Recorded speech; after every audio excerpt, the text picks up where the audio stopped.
পূর্ব বর্ধমান জেলার পূর্বস্থলী ২ নম্বর ব্লকের অন্তর্গত দক্ষিণ পারুলিয়া সর্বজনীন দুর্গাপুজো কমিটির এইবার ১৬তম বর্ষে পদার্পণ করল।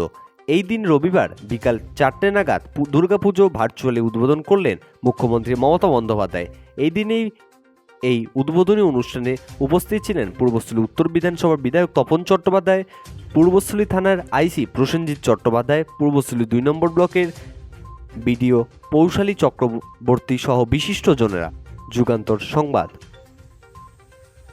বুথ থেকে শুরু করে আপনাদের কালনা থেকে শুরু করে কাটোয়া থেকে শুরু করে মেমারি থেকে শুরু করে গলসি থেকে শুরু করে বুদবুদ থেকে শুরু করে সর্বত্র আপনারা বিরাজ করছেন। আপনাদের সকলকে আমার অনেক অনেক অভিনন্দন। ডিএমএসপিরাও আছেন, নতুন ডিএম গেছে, ওখানে কোথায় আছে? আয়সারানি গেল কোথায়? বর্তমানে আছে না, আচ্ছা নিচে আছে। রাখবেন, সবাইকে ভালো রাখবেন।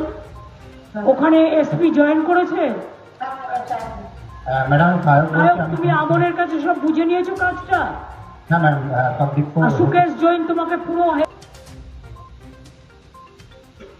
কাটোয়া কালনা সবাইকেই আমি দেখতে পাচ্ছি। খুব ভালো থাকবেন আপনারা, খুব ভালো, ঠিক আছে, ভালো থাকবেন। এরপর বাঁকুড়া জেলা সুধীর মুখ্যমন্ত্রী যে একটা ঘটনা কখনো কখনো ঘটে গেলে বাংলায় ঠিক অধিকার আছে, কিন্তু অন্য জায়গায় যখন ঘটনাগুলো ঘটে তখন মুখে সব লুকো প্লাস্টার দিয়ে থাকে, একটা প্রতিবাদ করে না। কেউ কি ইচ্ছা করে কোনো ঘটনা ঘটায়? ইচ্ছা করে কেউ কোনো ঘটনা ঘটায় না। আজকে দিনে আর্টিফিশিয়াল ইন্টেলিজেন্স বেরিয়ে গেছে। যেন আমার বাচ্চা শুনবেন আমার গলা,